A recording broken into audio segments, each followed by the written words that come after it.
Great, thank you. Okay. Okay.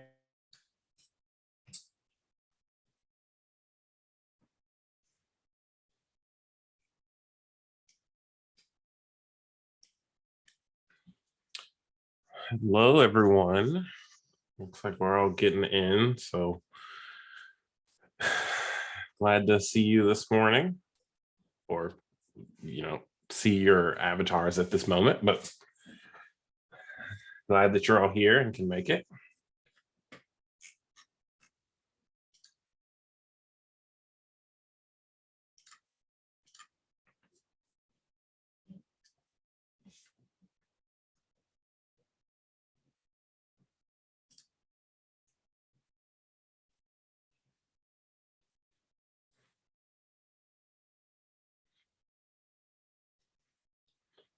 We'll probably get started just like a couple minutes after the hour, because I know some people are coming directly from another session sort of on this topic, and I want to give them a few minutes to get situated or get a drink of water or whatever, which reminds me that I should have also gotten a drink of water, but we'll just power through it for the next 15 minutes or so.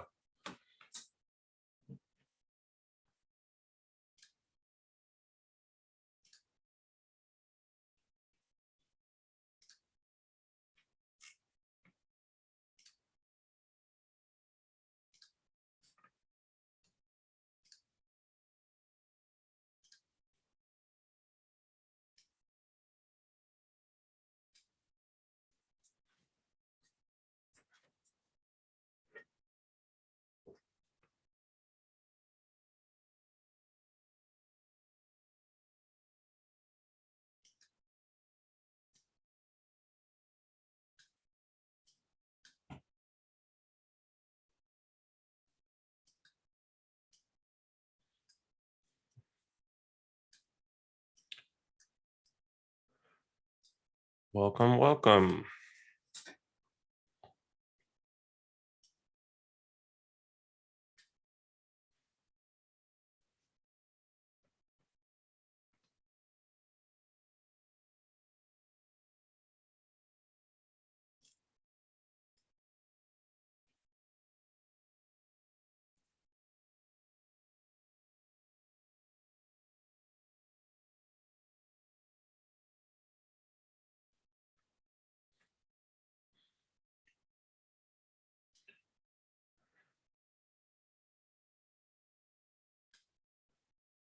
Just to, since we're right at 11, just to let everybody who's joining now know, I'm going to wait a couple more minutes to get started, since I know some people were coming from another Gameful related session, and they may take a minute to pop over. But then we'll get into fun, and by fun, I mean talking all about GradeCraft and hopefully answering all your questions, or at least trying to.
All right, it is 11:02, so I'm going to go ahead and get started. I've waited my required 2 minutes. First, I'm going to start with a little bit of introduction, and then we'll sort of go over what the goals are for today's session. But first up, my name is James Alexander. I'm the Senior Software Ambassador for the Center for Academic Innovation. I work with the educational tools team to help faculty learn about all the different tools in our software portfolio, including GradeCraft. I also help faculty learn about, not only just learn about all the tools, but make use of them. So I help with all of the support aspects, from design to implementation to general questions to tech support. And then for GradeCraft specifically, I have a background in Gameful Pedagogy. So I tend to help a lot of faculty members actually design and implement their course in GradeCraft in a way that will best make use of the platform. So that's a little bit background about me. And what we're going to be talking about today is GradeCraft. And as I mentioned, we're going to be diving into it a little bit deep. I'm going to start with an introduction of the platform, and just to give you a little bit of a breakdown of the direction we'll go in the true spirit of transparency of the conference. We're going to start with a little bit of an introduction. I know some of you here may already know a little bit about what GradeCraft is, but some of you may not. So we'll do a very brief introduction of what it is and why you might want to use it. I'm going to show you a couple examples of different courses, some of the things that they have done to implement Gameful Pedagogy into their course. We'll sort of talk through a few of those. We'll talk through how it might be helpful for you. This is where I hope you have some thoughts about how you may want to implement it in your class. And then I also want to answer any and all of your questions, even if the answer is I can't answer that question. I don't want to leave any stone unturned for those of you who are welcome to join me this morning or who have joined me this morning. And speaking of questions, so the way I'm going to do this is I'm going to keep my eye on the chat the whole time. So if you have a question, feel free to drop it in the chat. Or you can also use the raise hand feature in Zoom, and I'll try to do my best to keep track of those who have their hand raised and what order and everything. So if you have a question, don't feel like you need to hold it, and don't feel like you're interrupting me or anything. I'm happy to go on a tangent to answer a hyper-specific question that you have at any moment.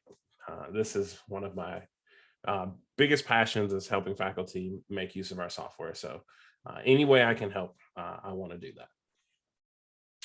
All right, so the first question really is, what is GradeCraft? And typically the second question is, like, why would you want to use it? So GradeCraft is a learning management system that we built at the center, specifically designed to support gameful pedagogies.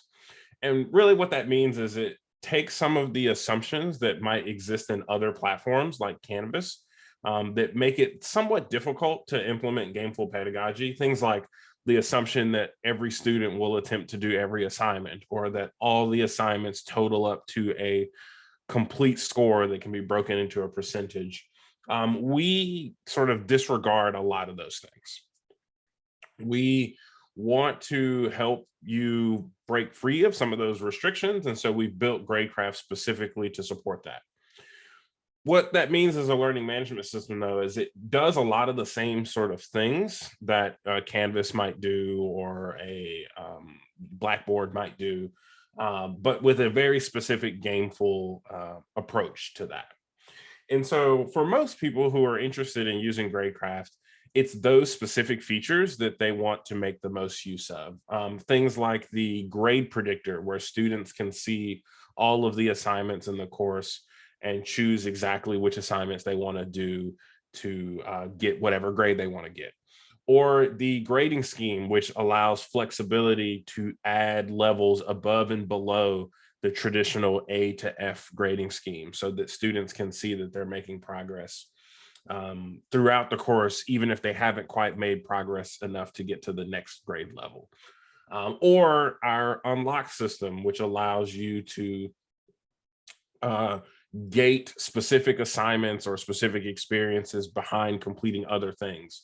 So for example, you may want a student to complete the proposal for a project before they actually complete the project itself. GradeCraft has systems that allow you to enforce those restrictions.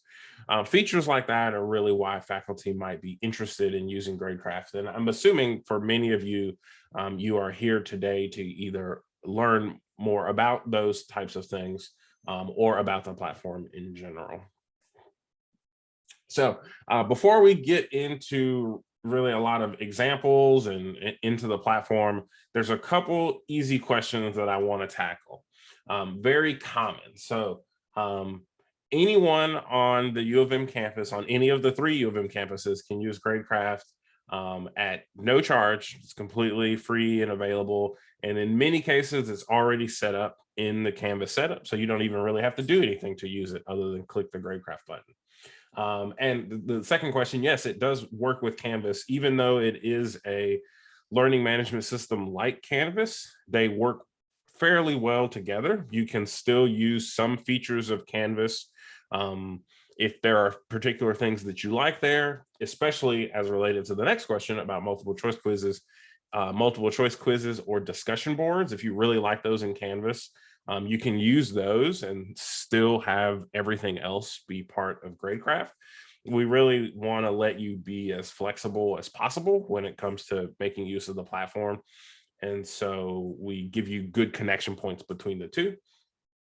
And then the last most common question I get is, how long does it really take to make a Gameful course? And I said these were easy questions. This one is maybe not the easiest in the world. It really depends on your design and how much you've done or thought about already and how much you want to transform your course. I've had some faculty members who decided they wanted to do a Gameful course, and their course launched in 7 days, and they did the whole thing in those 7 days, and it was not a problem. And I've helped some faculty members design their course over the period of 6 months or a year. So it really depends on exactly how transformative you want the process to be. Will determine how long this might take and sort of how much work it might take. So now that I've given you sort of that introduction of the platform and everything that can come through it, I want to take you through a couple examples. This is going to be the meat here, and I hope that will spark some questions for you all as we start going through more and more of these different courses. So let's take a look. A few of these will be courses where I can show you student information. So some of those will be the case, and in some of these, there'll be courses where we don't have access to the student information to display, and so I'll show you a couple example courses. I also have in the Canvas site for the conference, if it's not there now, this PowerPoint will be there, and it includes some links to example syllabi that faculty have shared with us that you can also use as inspiration when implementing or designing a Gameful course. All right, so let's stop this screen share and start the other screen share. And let's hope this works like I want it to.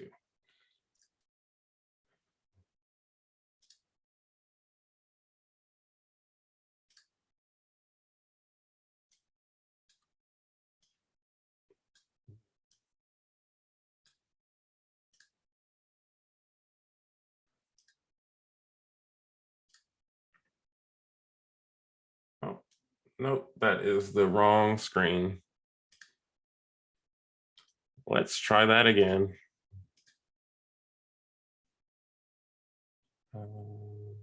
This one. Okay. Can I get some thumbs ups if you're seeing music and science fiction right now? And I'm seeing a bunch of thumbs ups. Thank you very much. Allie, I also see your hand raised. Do you have a question? Oh, sorry. I meant to do the thumbs up. Sorry. Oh, okay, no problem. Thumbs up, hands up, it's all basically the same. All right, so this course was a course that ran winter a couple years ago, sorry. It was a music and science fiction course. The faculty member was interested in introducing some choice around projects that the students would do in the course. So there was a fairly traditional track of assignments, but certain students were interested in certain aspects of music in science fiction that included things like production, or some wanted to do more deep dives into soundtracks or sound effects. And so the instructor gave the students the option to dig a little bit deeper into each one of those topics instead of requiring every student to do every topic. And so a couple things that I wanted to sort of show out of this course that I think are really interesting is first the grade scheme. So in GradeCraft, you can create a grade scheme. It can be the traditional grade scheme. It can be A to F. It can be A+ to D- or whatever that range is. And so you can do the normal thing if you want, but the thing that I thought was very cool about this grade scheme is the instructor decided to tie it directly to the content of the course. So there was a point range. I don't remember what the actual total number of points were in this course. It was more than 910,000. May have been like 1,000,000 or 990,000, something along those lines. And the idea was that you would be moving as you progress through the course, you would be making progress as you're ranking up on a starship. So every single level didn't have a grade associated with it. It had just the starship title. And students, as they were progressing and learning more and engaging more with the course, were moving through these different ranks. Now, in GradeCraft, the instructor chose not to show the grade level. That's a choice you can make if you want. You can have the grade levels be out here on the left and the students will see them. But they chose not to in this case. And so I'm sure in their syllabus document, they explained which one of these ranks applied to which grade level that was appropriate. But I thought this was a particularly clever way to sort of show progression without having students focus a whole lot on what grade they were getting. Their goal was really to get to the rank that they wanted based on the experiences that they wanted to accomplish in this class. And then whatever that rank was translated into a final grade at some point in the process. But that was taken out of the equation as far as students planning on what they wanted to do. And speaking about students planning on what they wanted to do, one of the key features of GradeCraft is the Grade Predictor. This is the maybe not the primary thing students are engaging with, because the primary thing is probably your actual assignments, but it's likely the most important thing to make a student successful in a GradeCraft course is to make use of the Grade Predictor. So I'm going to show you that from I'll show it from the instructor side first. The student and instructor side is slightly different, but they're very similar. And so the Grade Predictor allows a student to see every single assignment in the class. So for any given assignment, I can click on that. I can see exactly what details are available to them. I can go to the assignment detail page, which will actually tell you like how to do it and how to submit it if it's something that needs to be submitted. Obviously, you can fill out as much or as little detail as you want, but the key thing that the student is doing here is deciding how many points they think they're going to earn on any given assignment. So if you noticed in the previous screen, the highest rank for this class was 910,000 points. That point total is completely arbitrary. You can make that whatever you want. But faculty, once you do that, students can come in and say, all right, well, this is how much of anything I'm going to do. So, you know, I'm a pretty decent student, I think. So I'm going to plan to attend every class. I'm going to do all my clicker responses. I'm going to do all the activities. That got me to the first level, which I think if I remember correctly, you start as Baby Yoda and you end the next level is something else that I don't remember.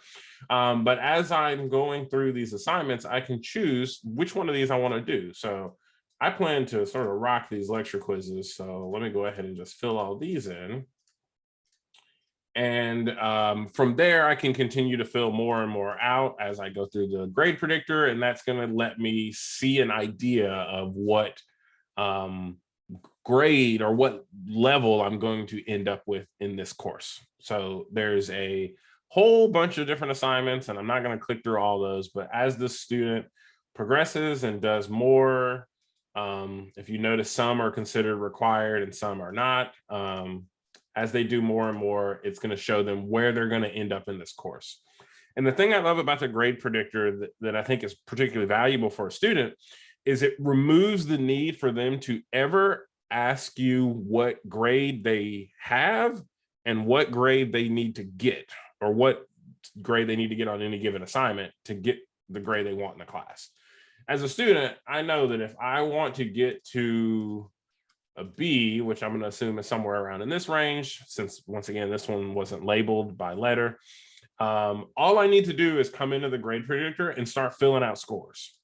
So if I know, all right, well, this is the grade level that I want to get to, these are the assignments that I need to do and the points I need to get there. I don't need to worry about anything else from this class if I don't want to. And I no longer need to email you or ask you, what do I need to do? I got a B on this thing, and now I don't know how to get an A in this class. Like this removes all of those conversations from needing to happen, bringing all of the information directly at the fingertips of the students. So they can make a choice on exactly how they want to accomplish whatever their goal is for your class. Hopefully their goal is getting the best grade possible, but we know that students don't always have the same set of goals due to a variety of circumstances, reasons they're taking your course or whatever else may be happening. And so they can set their own goal and decide how they want to accomplish that goal. This class doesn't have that many things that are required. So one of the key differences here is that the instructor chose to make most things optional. But obviously, if you wanted to get a specific grade, you're going to have to do a decent number of the large scale assignments. And so that was sort of their way of determining whether or not they wanted to make something required, was just to give it a lot of weight so students would be more likely to do that thing. But that's not necessarily true for everyone. Some instructors, and some I'll show you, have most of the assignments required and then only a few things the students can choose between. So this is, once again, one of the primary things that the students are going to be engaging with, especially early in the course. And the earlier a student makes this plan, the more likely they are to succeed in a course that's using GradeCraft. But this isn't the only thing that they're going to do, and it's certainly not the only thing that you're going to do in GradeCraft. So if I get out of this course and go to one of our other courses that I have as an example, let's pull that up here.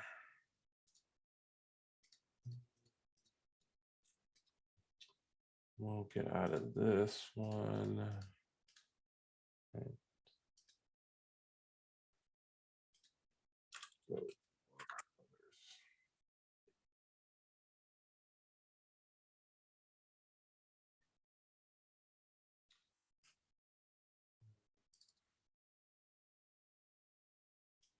Sorry, I accidentally closed the link, the window that had all my links already in it, because why would I leave those open?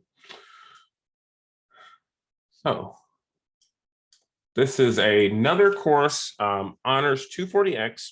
One of our older GradeCraft courses, not this particular version is a copy, but this is a longtime Gameful instructor who teaches in the honors program, and they do something particularly interesting when it comes to utilizing a feature in GradeCraft that's not commonly used called multipliers. So in addition to setting up your grade scheme that I showed you earlier, and it can once again be whatever you want and whatever point value you want, whatever number of levels you want, and setting up all your assignments, which we can get into detail in a little bit. You can also allow students to weight assignments or assignment types in different ways. And that uses a feature that we call multipliers. Multipliers allow you to sort of set up the boundaries, but it allows a student to say, I want to do more of this, or I want this type of assignment to be worth more than other types of assignments. Maybe all your assignments are generally the same. Students have to do everything. And so, you have 4 exams, you have 3 projects, and weekly homework assignments, and a variety of different things. In this course, for example, they have different wellness activities. They have core components. Every student is expected to do all these. So there's a whole bunch of these readings and discussion boards. They have all these essays they have to do and these practice. There's a lot of things that sort of students are expected to do. And students are expected to do most, if not all of this stuff. But where the choice comes in is students can choose to weight specific types of assignments more than others. So maybe, for example, they say, all right, I'm really bad at essays. Like I just am not very good at that skill. I would prefer not to have 18,000 points of this class be essays. In this particular course using multipliers, they can apply a 0 multiplier on essays to make them worth almost nothing or nothing. I can't remember exactly this baseline boundary that's set for this class. But then they can say, all right, well, this methods practice, I want that to be worth twice as much now because I'm more confident in the ability to do this. And so students can choose exactly how they want to apply those multipliers up to a specific date. So in this particular course, instructors want students to choose by, I think in the original version, it was by the beginning of December or the beginning of November to lock those multipliers in. So students have to sort of commit to what they want to do. And then from that point forward, they apply in whatever way the student has chosen to apply them. So Christy had a question in the chat that I wanted to get to about connecting reading assignments to perusal for automatic counting. So we actually had somebody do that for the first time this semester. And it does work, but it's a little bit weird. So basically GradeCraft at the moment does not directly connect to perusal. Their connection apparatus is not one that we can support right now. And so what this faculty member ended up doing was they created the assignment in Canvas. They connected perusal to the grade book in Canvas, but then made the grade book invisible in Canvas, and then imported the Canvas grades into GradeCraft, which is a process you can do. And so it can be really weird to do it that way. It did work. The instructor was successful in making that happen. But it wasn't really the most ideal workflow because the student needed to enter into Canvas, go to perusal, do their thing. Then the grade would go into Canvas, and then the instructor would need to manually import that into GradeCraft. So it is a workflow that's possible, but definitely not ideal. Oh, multipliers. So what I wanted to show you in this particular course, and let me just make sure that this is going to work, is how a student will apply those. And the reason I'm unsure if this is going to work is I copied this course since I didn't want to show you the real one, and I need to make sure that I copied it correctly. Okay, yes. Okay. So what students have in this course, it's been renamed to doublers instead of multipliers. That's a thing you can choose to do. There's actually a lot of things in GradeCraft you can rename. We can get into that sort of interface here in just a second once I get into the nitty-gritty of setting stuff up. But students can say, all right, well, I have these unused doublers. There are certain assignments that I can choose to use them on. So for example, if I'm a student who really likes essays, maybe I don't want to do the final project. Let's just say I really, really don't want to do that. I can apply all of my doublers, all 2 of them, which in this case, the instructor limited it to 2, to the essays. So now I can take what would normally be 2,400 points and make that 4,800 points. So if I really thought that I was going to do a great job on these essays, I can now make this worth 36,000 points in the course, which is, if you see, a huge chunk of the grade in this course. And obviously there are still other things that I'll need to do to be able to get an A in this class. But I can minimize or even eliminate the need to do the final project by applying all of my doublers in one place. You could obviously do this in a bunch of different ways. And in this course, all that stuff at the top is still required. So, you know, if I really wanted to get an A in this class, I would need to fill out the rest of this grade predictor, which I'm not going to do. But I can weight in one way or another exactly what I want. And as the instructor, you can provide a lot of structure to this specific aspect. You can either give them more or less doublers. You can say exactly which categories the doublers can be applied to or the multiplier. So you have a lot of flexibility on exactly how you want to implement that if it's something you wanted to do. But the other thing I wanted to show you on this particular page is the bar that goes across the screen. So in the previous example, because the course hadn't started yet and nobody had earned a grade and nothing was locked, the bar was one color. The solid blue is showing what you've predicted you're going to do. But the dashed blue is showing you things that you've predicted to do that you actually can't do yet. So if you notice, I wanted to do a couple of these assignments that are locked.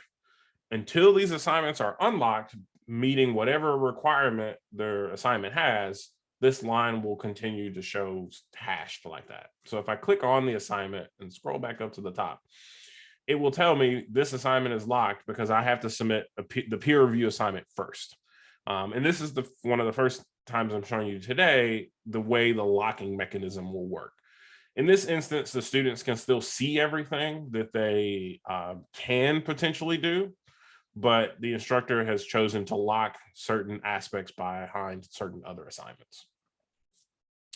And then the green bar is anything that I've received a grade on. So once I've received a grade, which in this example is here, I can't predict this anymore. There's no reason to predict it because I got a grade. And so this has been locked in. And now that this has been locked in, I might need to adjust another prediction to either make up for the fact that I didn't get 100 points here, or maybe I actually didn't plan to do this assignment at all originally, and now I have 900 points, which means I might be able to, you know, say, well, maybe like I'll ease off myself on the first draft, or maybe, you know, that gives me a little bit of flexibility on if I miss one of these discussion assignments, which are a similar number of points. So students can come in and sort of adjust this at any time. All right, so we've talked a lot about the sort of student aspect of using GradeCraft. I want to talk a little bit more about what it's actually like for you to use it as an instructor. And so let me go to another course that will let me do that.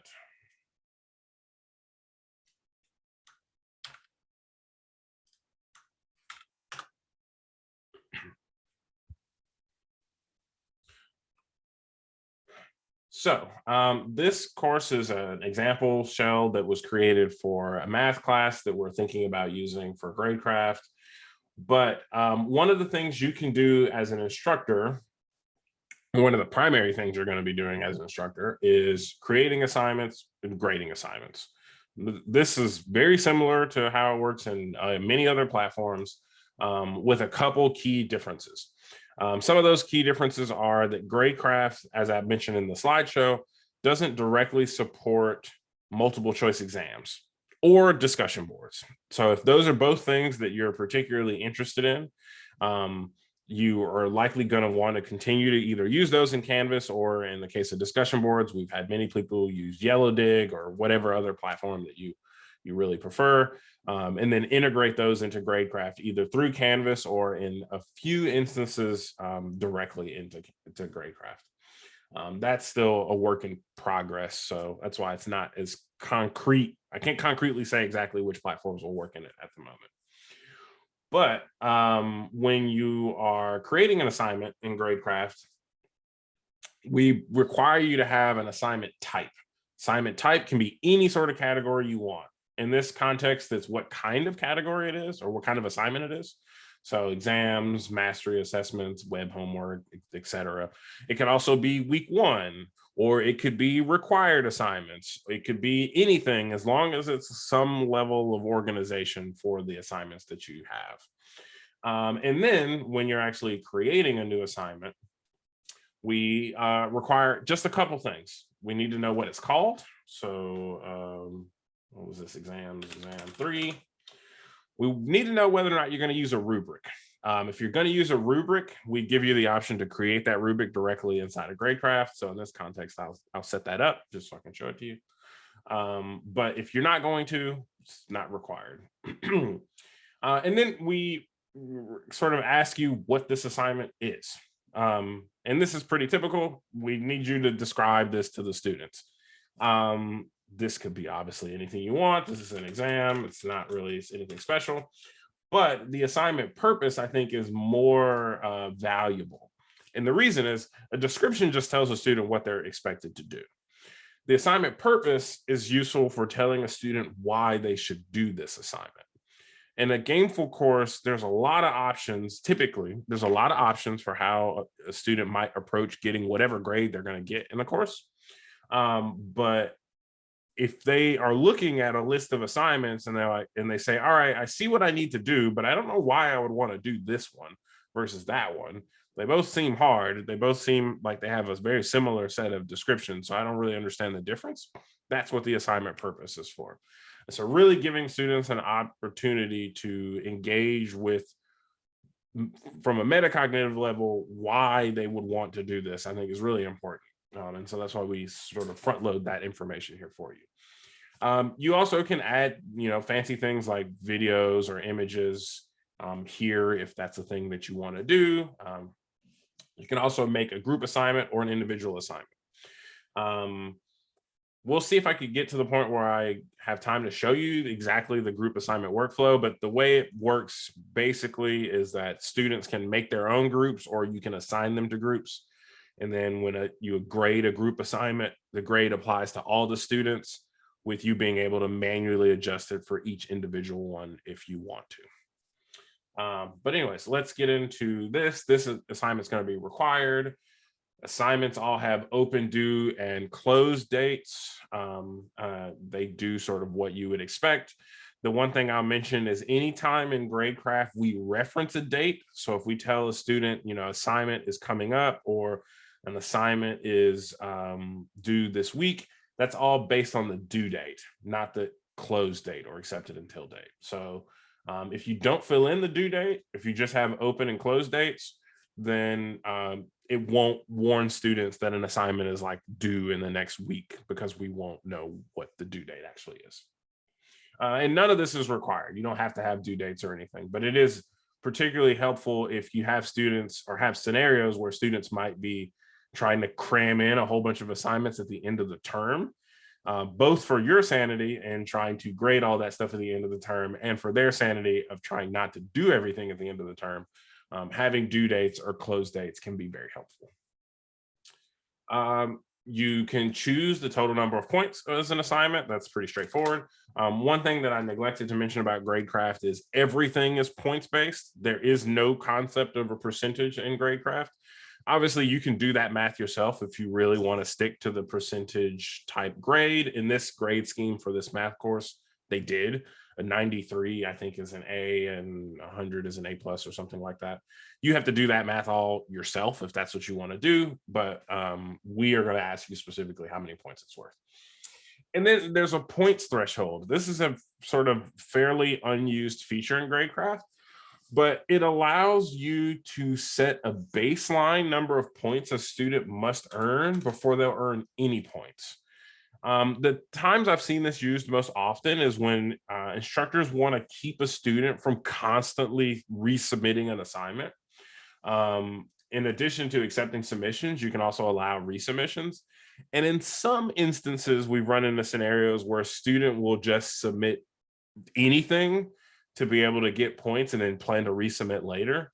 And to dissuade that behavior, you can set a threshold that will tell the student, hey, to get any points at all, you're going to need to do at least X amount of quality before anything will count. And so you can set that threshold, but it's not commonly a problem. And so it's not commonly used, but it's in here.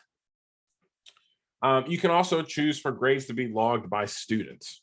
I think this is a feature that is really helpful if you really trust your students to do what you expect them to do, but you can allow them to grade themselves. So in many cases, I've seen instructors use attendance as a student logged item. the student can choose, and actually when I get to the grading tab, I'll show you the levels, but students can choose exactly what level they've engaged with this assignment, and then that will award them the points.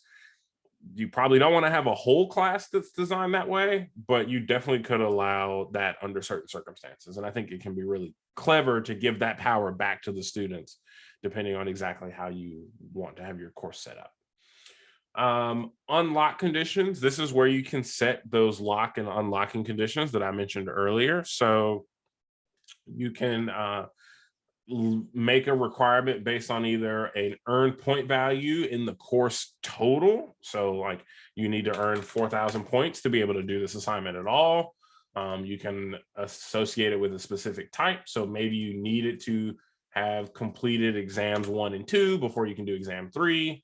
Or maybe, for example, you need it to have done a score on exam 2 of a minimum of 40 points on exam 2 and a maximum of 90 points for to unlock exam 3 as an example. So you have a lot of control over exactly how you want these conditions to work. But one thing I'll note here is that every time you add a new condition, it's cumulative. So if you stack a bunch of conditions on top of each other, it will make it very difficult to unlock whatever this is. Let's see, Margarita, I see you have a question. Can you create an assignment so that it will be possible to earn more than the total number of points for the course if they did them all? You absolutely can. And in many cases, instructors do that. One course that I can show you here in just a second is a video games and learning course taught by the GradeCraft faculty innovator, Barry Fishman, or formerly taught by him. And in his course, he has a total number of like 2.5 million points in the course, something along that lines. I mean, once again, the number itself is arbitrary, but that's where he is. But to get an A+, you only need like 1.6 million. So there's a lot more points in the course than you actually need to get the highest grade possible. And that's to allow for students to try set assignments. And then if it doesn't go as well as they want, there's many more opportunities for them to engage with the course to earn back the points they need to get an A+. Obviously, you don't have to go to that level of extreme. We've had some that are just like, well, there's, you need 1,000 points to get an A, and there's maybe 1,200 points in the course. So there's a little bit of flexibility, but not a ton. But you can absolutely do sort of insane numbers and have, where students can get way more points than they might ever need. The one thing I would caution is there should be a period of time in which students stop doing stuff for your course. So, I don't know exactly when that might be. That will vary per course and per instructor. But I have seen some unhealthy behavior where students are doing way more than they need to in ways that might not necessarily be good for them. So that's something that you can sort of keep an eye on and intervene if you feel that that's appropriate. But that is one thing to keep in mind if you decide to do way more points than what is actually necessary to get a grade in the class. Okay, so on these unlock conditions, of course, you can have as many as you want. I'm actually not going to lock this one just for the sake of simplicity. And then under grading, I chose for this not to be a rubric assignment. And so I don't have the option to choose a rubric here like I would if I had chose rubric to begin with. But I do have the ability to make grade levels. Grade levels are easy ways for you and or the student, if it's student logged, to choose how they want to, how you might want to grade this assignment. So let's just say that this exam really only has 2 states, completed, or maybe 3 states. So not completed, I always forget which way this adds. Partial completion. I think I made this 6,000 points, so I'll give this 3,000. And then completed. And so these are really the only 3 states that this assignment can exist in. And so instead of just typing that number in every single time, which would be kind of a hassle, now when I go to grade this assignment, I do not have a student in this course. Why didn't I think of that? I don't have anybody to grade. So let me add somebody really quick. My go-to default student, which is my spouse. I think she is not watching this because I'm probably not going to give her a grade that she'll be happy about.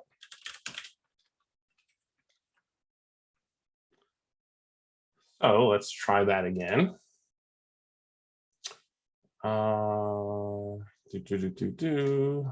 Grade. All right. So now when I'm going to grade this assignment, I only have those three choices to choose from because that's what I've decided my grade levels are.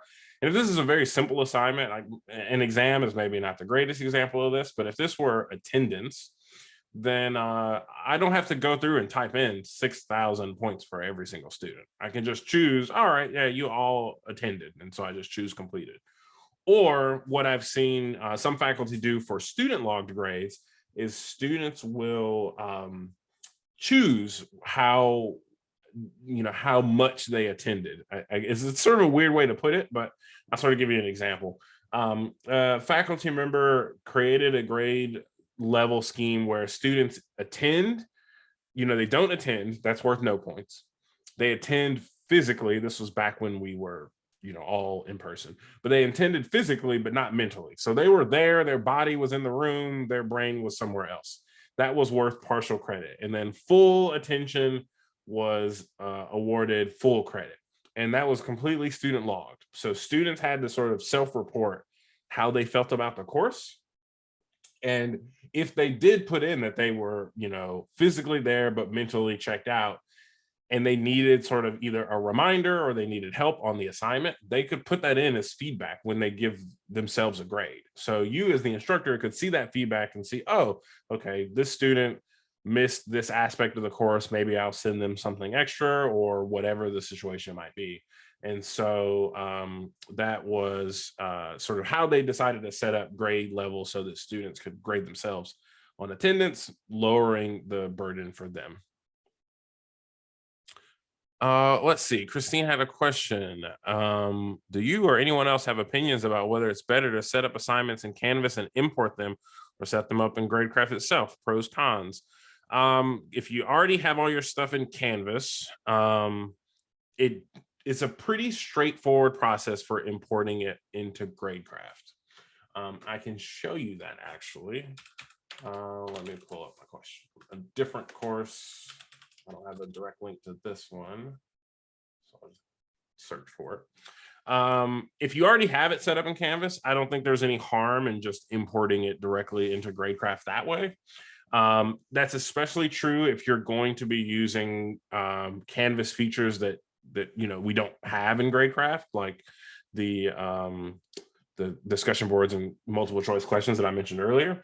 If you're starting from scratch and you're not really planning to use a lot of Canvas, I don't see a lot of benefit in building it there.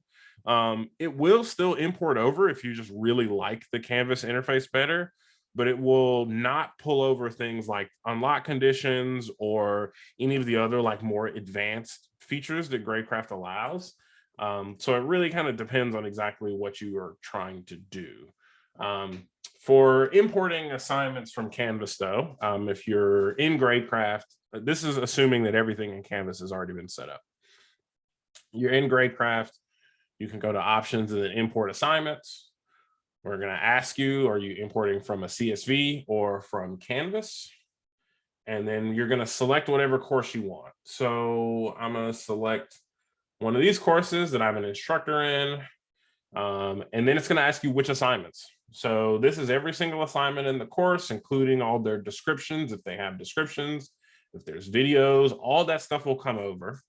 So let me import this final exam, this midterm, and this pressure problem example. And then I need to select which assignment type that's going to go into. So even if you do import stuff from Canvas, you still have to have an assignment type for them to go to. You can move them. So if you don't want to make like a whole list of assignment types all at once, you can do the import and then move everything around sort of as you want. And then once I get into GradeCraft, all that stuff is just in here now. So, you know, now I have the final exam. Here's all that stuff that I wrote in Canvas for this assignment. Any instructions, any links, all that stuff will still work and come over just fine. But as I mentioned, all of those sort of more advanced options are not going to be included. So unlocks won't. You'll still need to set dates. You'll still need to set if it accepts submissions in Canvas, like a file, this should automatically be checked. This specific assignment didn't accept submission, didn't accept file submission. So that's why that wasn't automatically checked, but normally it would be. And then anything else that you want to set up, you'd all still have to do within GradeCraft. Margarita asks, can you import your GradeCraft settings, grade scheme, and assignments from one course year to the next? So yes, sort of. Yes and no. And we're actually getting ready to improve this specific feature that you're asking about. But there's two ways you could do that. You can currently duplicate the whole course. So on your course dashboard, which admittedly is going to look a little bit different from mine, but on the course dashboard, you'll have a card for your course. I have a big list because I can see every single course in GradeCraft. But in your course card, you'll have a 3-dot menu in the corner that will give you some of these options. Not all of them, because you can't delete courses like I can. But from there, you can copy a course that will duplicate everything in that course. So all the assignments, all the settings, everything will be exactly the same. And then when you get that duplicated course in, I can show you an example of one that I just did this morning.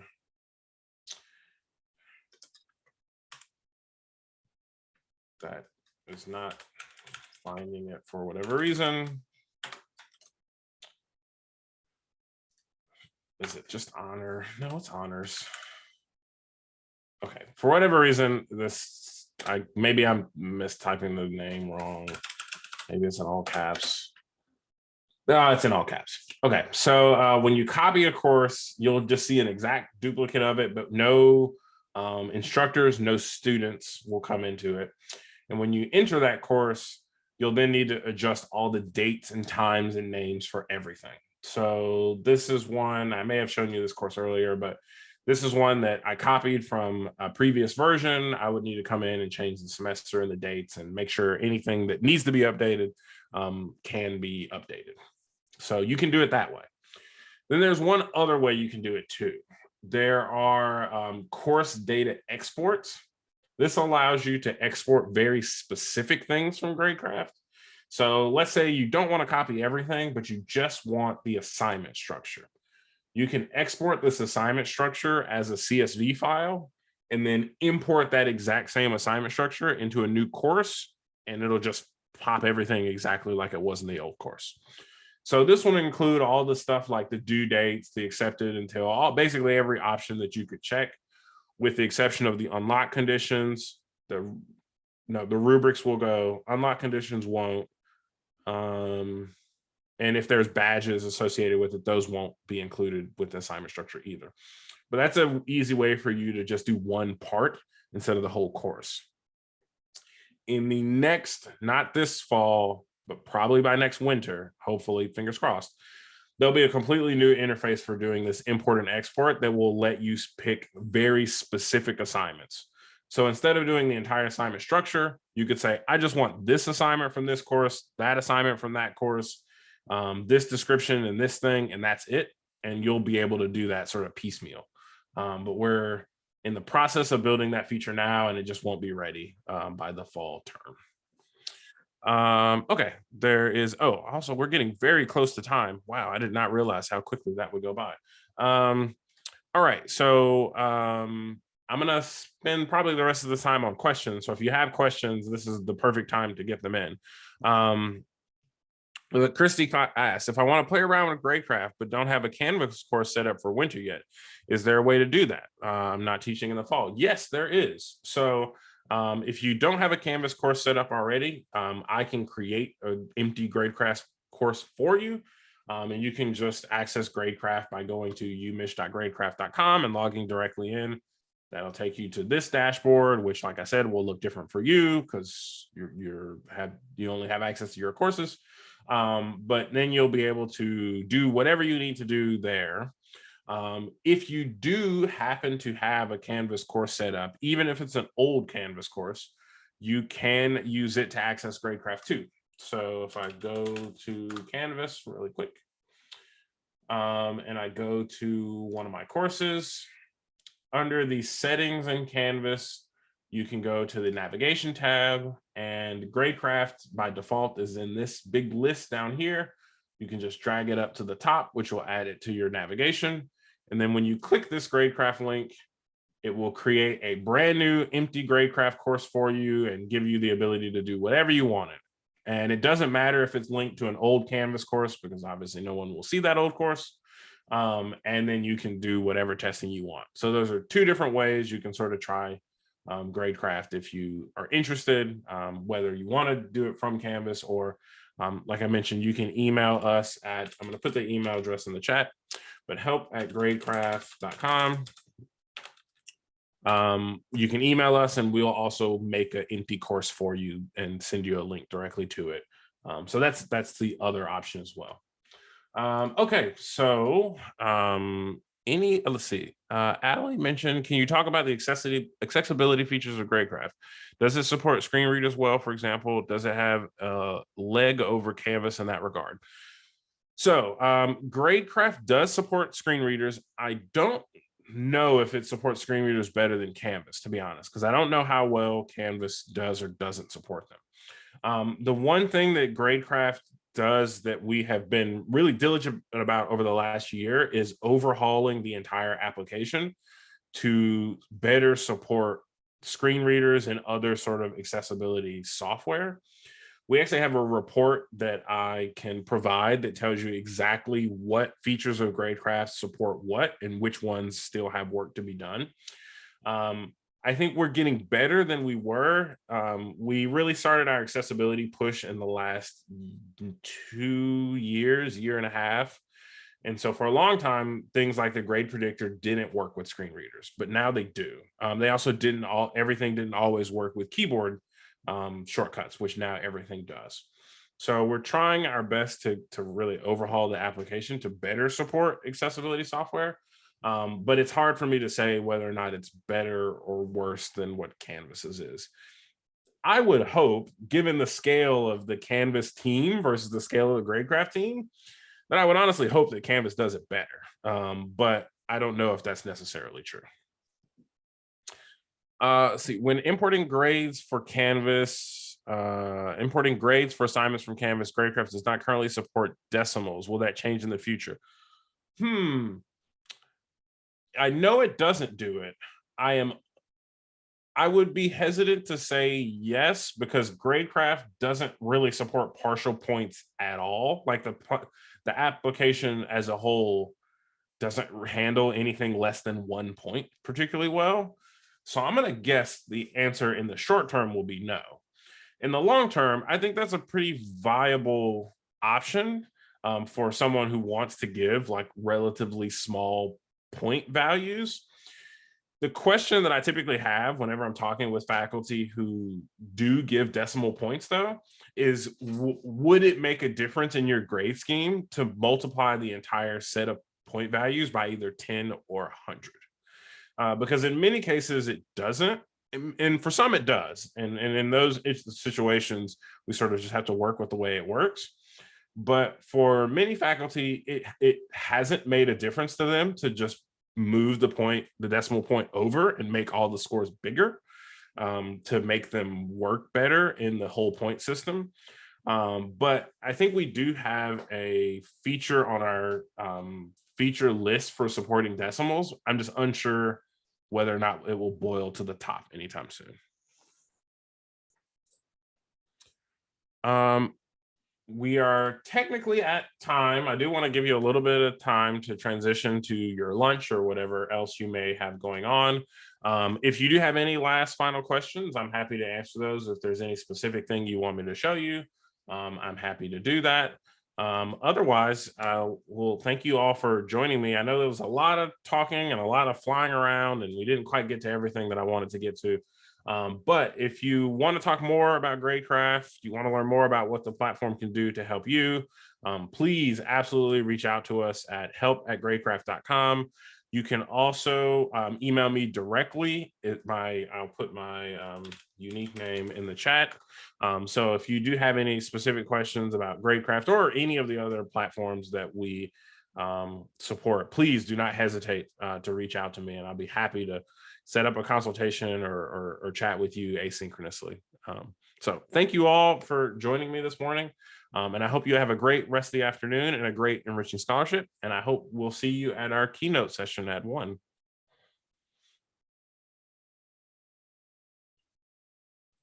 This was super helpful. Thank you. Yeah, it's my pleasure.